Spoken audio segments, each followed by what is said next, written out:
Nakita ng taga-Amerika ang laban ni Manny Pacquiao.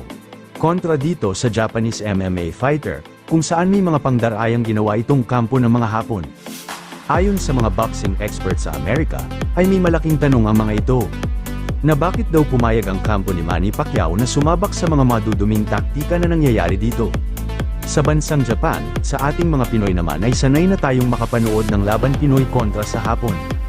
Na sa banda huli ay talo ang mga Pinoy, mga idol ay sinabi ng mga expert kung ano ang mga pandarayang ginawa sa laban ni Manny Pacquiao.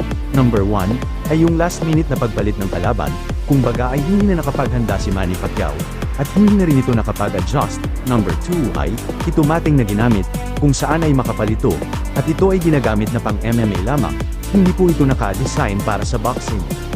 At alam nating lahat dito nakasalalay ang mga footwork ni Pacquiao. Para maipakita nito ang side-to-side movement, kung saan hindi ito nagawa ni Pacquiao dahil makapal at malambot ang mateng ng boxing ring. Number 3 ay itong pagtira ng siko nitong Hapon, nakita naman na ito ay sinasadya ng Hapon. Dito nga ay sinabi ni Pacquiao na masakit ang ulo nito dahil sa paniniko nito sa batok.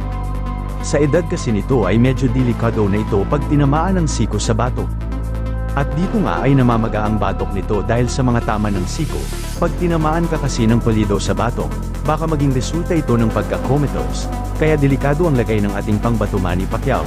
Pero mag-aapila ang kampo ni Pacquiao sa Boxing Commission sa Japan sa pandarayang ginagawa ng Hapon at maduduming taktika. Ayon sa mga balita ay suspended itong Hapon na si Anpo sa loob ng 3 months. Comment nyo na lang po sa ibaba at pupusuan ko po yan. God bless, ingat. He's able to move his feet away from it. Jab from Pacquiao trying to set the left hand to the outside. Right hand. Went from Ampo through the gut. Pacquiao landed, held it to the elbow. Sanchez out of the way of trouble up from the Japanese. Right hand. Red basket. There's a liver shot from Rukir Amp. And Amp. So Ampo wouldn't be using a cup, but in this situation, nonetheless, this is a great fight. So Jab to right hand, hand there from Pacquiao. No pirouette from Manny. And from Ampo on the front foot, runs into those